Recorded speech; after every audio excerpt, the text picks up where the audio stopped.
Génibet, Paris-Picardie. En ce moment, profitez de 250 € de bonus de bienvenue. Bonjour à toutes et bonjour à tous, ravi de vous retrouver sur canalturf.com. Nous allons parler du programme de ce jeudi 18 janvier. L'hippodrome propose un nouveau Quintet Plus, le prix d'Herbray, une épreuve qui s'adresse à des trotteurs d'âge. D'ailleurs, les concurrents au départ de cette course sont tous âgés de 9 ans et au-dessus. Nous évoquerons donc cette rencontre dans la première partie de l'émission et dans la deuxième, j'aurai pas mal d'informations à vous transmettre pour Vincennes, des coups de cœur. Cela donc dans la deuxième partie de l'émission. Comme vous le savez, vous pouvez toujours liker ce programme, le partager, et ce, via nos différents réseaux sociaux, Facebook, Twitter. Vous en avez désormais l'habitude, ne vous en privez surtout pas. Le Quintet, le prix d'Herbray, des 9 ans et au-dessus, des vieux tontons, comme on pourrait vulgairement les appeler dans cette course. Mon préféré partira en deuxième ligne et en dehors, c'est le numéro 16, Zinco Top, un numéro certes peu enviable, mais à mon avis, le cheval a les moyens de mettre tout le monde d'accord. C'est vrai qu'il n'a encore jamais gagné en France, les 19 succès qui figurent à son palmarès ont tous été obtenus en Italie, mais j'ai bien aimé ses prestations récentes, deuxième et quatrième d'épreuves de même acabit sur le tracé proposé, 2100 mètres départ lancé. Le cheval apprécie cette distance, apprécie ce genre de tournoi et à mon avis, s'il a le bon parcours, il peut mettre tout le monde d'accord. Je lui pose un numéro 13, Hurricane River, trotteur suédois, qui ne manque pas de référence à faire valoir dans l'Hexagone. Il a d'ailleurs couru 10 fois à Vincennes, s'y est déjà imposé. Dernièrement, dans le prix d'Hautefort au mois de décembre, il a pris une bonne troisième place à 90 contre 1. C'était sur le tracé qui nous intéresse. Lui aussi devra composer avec un numéro deuxième ligne autostart, mais il a parfaitement les moyens de jouer les premiers rôles. Le 12, dans cette épreuve, on retient également bon rang de ce qui... C'est Écume de Fureté, qui n'a pas gagné depuis le mois de septembre 2022, mais qui a pris de bonnes places depuis. Une deuxième place, notamment obtenue le 24 décembre, c'était sur l'hippodrome de Paris-Vincennes, et ce pour sa course de rentrée. Même si le cheval me semble préférable sur les parcours de tenue, je l'estime capable d'intégrer le podium de ce rendez-vous. Le 16, le 13 et le 12, vous l'aurez compris, j'ai fait essentiellement confiance à des chevaux de la deuxième ligne. On retiendra toutefois le numéro 1, Fossoyeur, entraîné dans le sud-est par Mike Iso. Ce cheval a déjà bien fait à Vincennes. D'ailleurs, il avait remporté un quintet par le passé sur le tracé qui nous intéresse. Il apprécie ce genre de tracé réduit. À mon avis, avec ce numéro 1, il va subir et peut parfaitement placer sa pointe de vitesse. On garde. Attention également au numéro 14, Fidel Madric, qui effectuait ses débuts au Tremonté dernièrement, des débuts convaincants, puisqu'après avoir attendu, il a très bien fini pour prendre une bonne deuxième place. Attention à ce numéro 14, Fidel Madric. N'oubliez pas non plus qu'en début de meeting, dans le prix Barbara, il s'était classé deuxième à près de 90 contre 1 dans un quintet disputé, donc en début de meeting, sur le tracé proposé. Je retiendrai ensuite le numéro 10, Last Winner, est au mieux. Elle vient de s'imposer à Vincennes plaisamment. Avec elle, c'est simple. Il faut bénéficier d'un bon parcours caché et préserver sa pointe de vitesse finale. Ici, avec le numéro 10, c'est ce qui va se passer. Elle va courir cachée.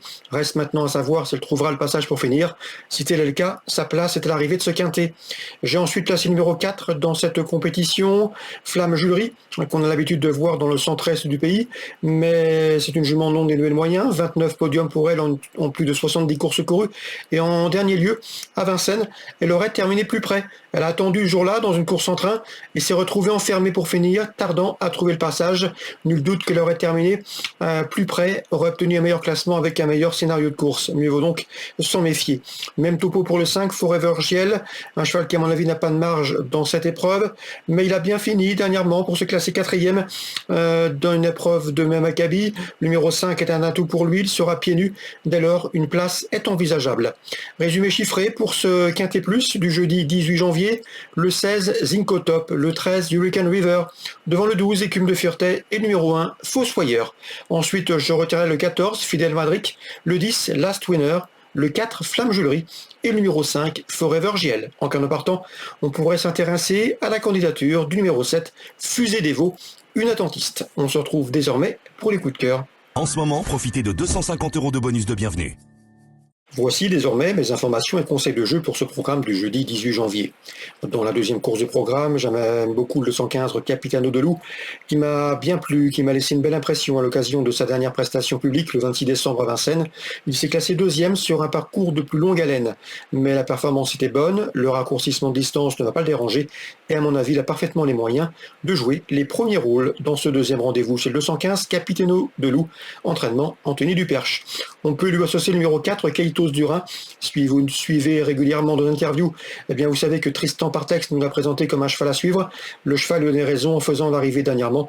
Une confirmation est légitimement attendue. Donc la deuxième, les informations, le 15, Capitano de Loup, et numéro 4, Kaitos Durin.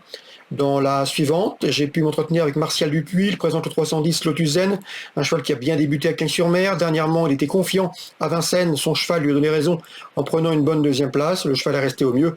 Il en escompte logiquement une confirmation. Dans ce troisième rendez-vous, l'opposition, à mon avis, viendra de chevaux tels le 4, le Roi Soleil, et le numéro 6, Liffard Delph, qui ont en commun d'avoir manqué leur début, mais qui ont parfaitement le potentiel, à mon avis, pour redorer leur blason dans ce troisième rendez-vous. 310, 4 et 6. Dans la quatrième, je pense que le 406, Lord Herpet, s'annonce redoutable, lui qui a effectué des débuts victorieux sur la piste de Cordemais. Confirmation attendue, son principal opposant pourrait bien être le 7, l'Amour Suprême, qui lui aussi a débuté victorieusement, et il dépend de surcroît du redoutable entraînement de la famille du Val d'Estaing. Dans la cinquième, mon préféré sera le 15, Rockefeller Dumel, un cheval de qualité qui n'a pas les gains en rapport avec son potentiel. Ce sera surtout une affaire de sagesse avec lui, mais à mon avis, s'il consent à demeurer dans des bonnes allures d'un bout à l'autre du parcours, la victoire peut lui sourire. C'est 511, Rockefeller Dumel, le lot est dans ses cordes. Dans la huitième, on retrouve au départ un cheval estimé par Arnaud Zirmet, c'est le 809, Jasmine de Bayeul. Son cheval collectionne les bons résultats depuis plusieurs semaines, un cheval ménager, préservé, cheval de grande qualité, capable à mon avis de boxer dans des catégories supérieures à l'avenir. Dans ce lot, je pense que sa place est sur le podium, le cheval est resté très bien. Il retrouvera sur sa route toutefois un rival très sérieux, le 15 Just Loison, qui collectionne quant à lui les victoires et à mon avis ne devrait pas s'arrêter en si bon chemin. 809, 815 pour le 8e rendez-vous à Vincennes. Petit mot sur Pornichet, la Réunion 4. J'ai un coup de cœur sur le 407, Midsummer Dance, qui après avoir bien fait en Angleterre, outre-Manche, a effectué une bonne prestation dernièrement, le 9 décembre sur la PSF de Chantilly, prenant une bonne deuxième place. Et Pouliche de 4 ans me semble en mesure de dicter sa loi. C'est le 407, Midsummer Dance à Pornichet. Donc voilà pour le coup de cœur de cette Réunion 4. Les informations et le programme de ce jeudi est maintenant terminé. On se retrouve dès demain pour une nouvelle émission et de nouveaux coups de cœur. Génibet, Paris Picardie.